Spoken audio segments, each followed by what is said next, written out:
Good morning, students. Welcome to the class again. In my last classes, I have taken up the stories. I have taken up the characteristics of the Victorian age, and I have told you about the major poets of the Victorian era prescribed in your syllabus, that is Tennyson, Arnold, and Robert Browning. While we were discussing Robert Browning, I talked in detail about the dramatic monologue.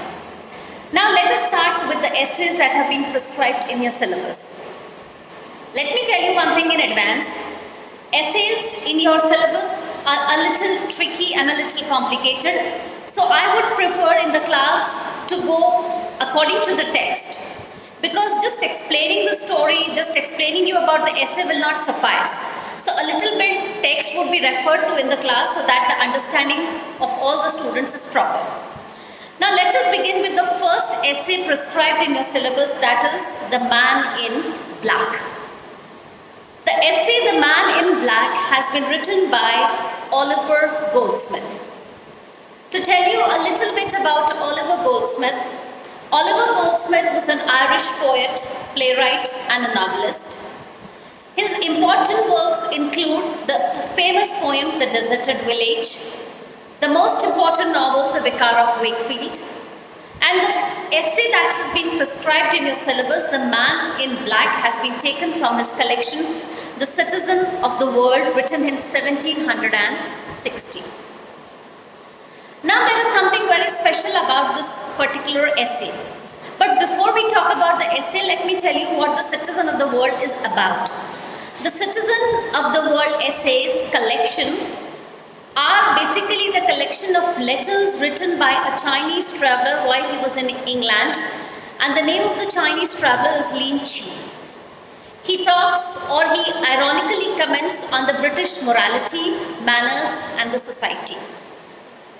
In the essay, the man whom we refer to as the Man in Black is a man who is a little different from the general men we see and observe in society. The best part about the character of Man in Black is that he appears to be very snobbish, he appears to be very arrogant, he appears to be a man who is not given to the emotions of sympathy and empathy, but in the heart of the heart, he nurtures all these emotions to a great extent. When the writer begins the essay, that is when Oliver Goldsmith explains about this particular man, he says that he is fond of many acquaintances, he is fond of many people, but he desires the company only of a few people. And this word few refers to the select few people whom he think owe his respect, those few people whom he think he should pay his regards, he should pay his respect, he should give his feelings and emotions to those people, and in this category falls the Man in Black. And the writer says that I could not wish is the one whose friendship I could wish to acquire because he possesses my esteem. So the Man in Black is a man whose friendship is cherished by the writer because he says that this particular man has earned my respect. I owe a lot of respect to him. I take him in great reverence. And then he elaborates on why does he take this man in great reverence. He says that there is no doubt to the fact that his nature is tinctured with some strange inconsistencies. That is some eccentricities, some oddities in his character. He says he is very generous even to profusion, extra generous you can say, but he affects to be thought a prodigy of parsimony and prudence. So the line implies that this particular Man in Black appears to be a man, or he tries to show himself as a man who is full of parsimonious attitude and a lot of wisdom. When you talk to him, you will notice that his conversation is filled with sordid and selfish maxims, very ugly and very selfish sayings. When you talk to this Man in Black, the writer observes that if you talk to him, you will find that this man is speaking so much bad about society. This man is so full of selfishness that he doesn't pay any heed to the emotions and the feelings of the other person. But the remarkable thing is that his heart is dilated with the most unbounded love. So here is a man who's a very rare kind of a man who though is very good at heart, very benevolent, very sympathetic, very kind, very caring, very touching, and you can find number of adjectives to say about him, but he pretends to be just the opposite. He pretends to be a man who's selfish. He pretends to be a man who's parsimonious. He pretends to be a man who's very prudent, who appears to be having no sympathy, no empathy towards his fellow beings. Now, this appears to be something strange because people generally pose what they are not. I may not be good at heart, I may not be benevolent, I may not be kind, but I will make it a point to say, oh my God, I'm so kind. I give this much to the beggars, I give this much to the society, I have helped this poor, I have given alms to this particular person. But here is the character who does so much with the heart but appears to be otherwise. And then he says, I have known him profess himself a man-hater.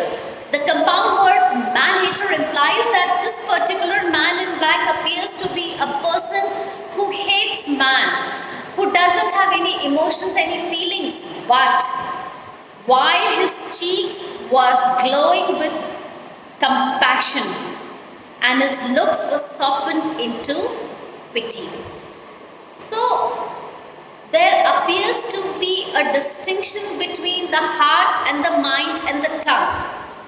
The heart is pure, the mind is pure, but the tongue appears as if the person is very cruel and selfish and very, very hard at heart. But if you look at him, if you listen to what he has to say, you will find, oh my God, he's very cruel. But when you look at his looks, you will find that his eyes and the expression are reflecting a lot of pity. He seems to have a lot of love, he seems to have a lot of emotions, he seems to have a lot of empathy for the poor who's standing in front of him.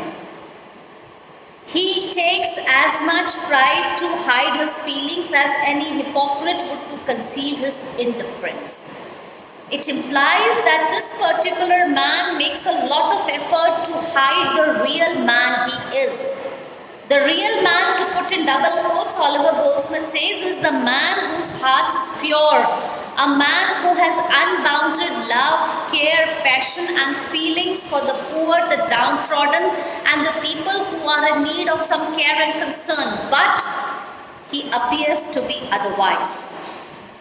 And the best part of the character is that on any unguarded moment, the mask drops off and reveals him to the most superficial observer.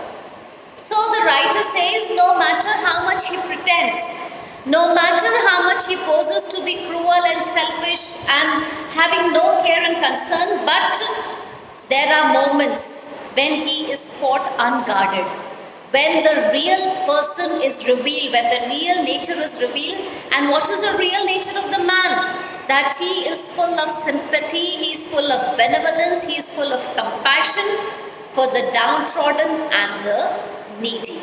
So this first paragraph in the essay distinguishes how this man is different from the rest of the men in society. The man in black is much, much different and much, much unique to the men in society. People pose, people show what they are not, but this particular character tends to hide what his real self is. So in one of his conversations, in one of the journeys that both the writer and the man are undertaking together, the writer notices during the conversation that this particular man has started talking about these poor people who have been given a lot of benefits, who have been given a lot of incentives and schemes by the government. But still these people are not satisfied. I quote from the text, he says, in every parish house, says he, the poor are supplied with food, clothes, fire and a bed to lie on. They want no more, I desire no more myself. yet still they seem discontented. Right?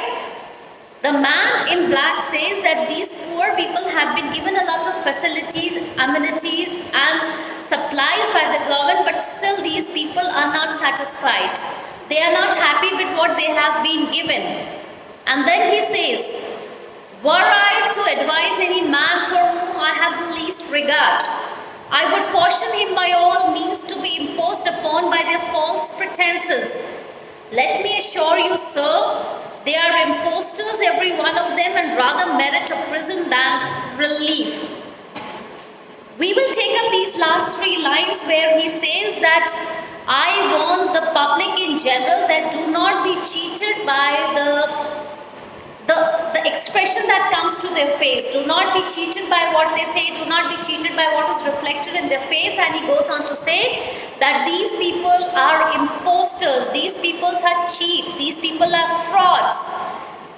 What he means to say is that every poor person, every beggar who is begging and asking for your support and care is basically having a lot of things tucked away in his pocket back home, but still he is coming to please you, to beg you, so that you give him something and his, the day's earning is over. Keep this in mind, dear students, the last 3 lines where he says that these people are impostors and cheats.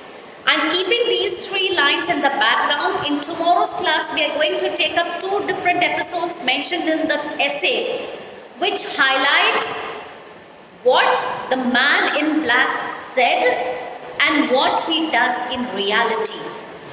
The difference between his words and his actions. When he says these people are imposters, they are cheats, they are frauds, you should avoid them, you should not give them anything.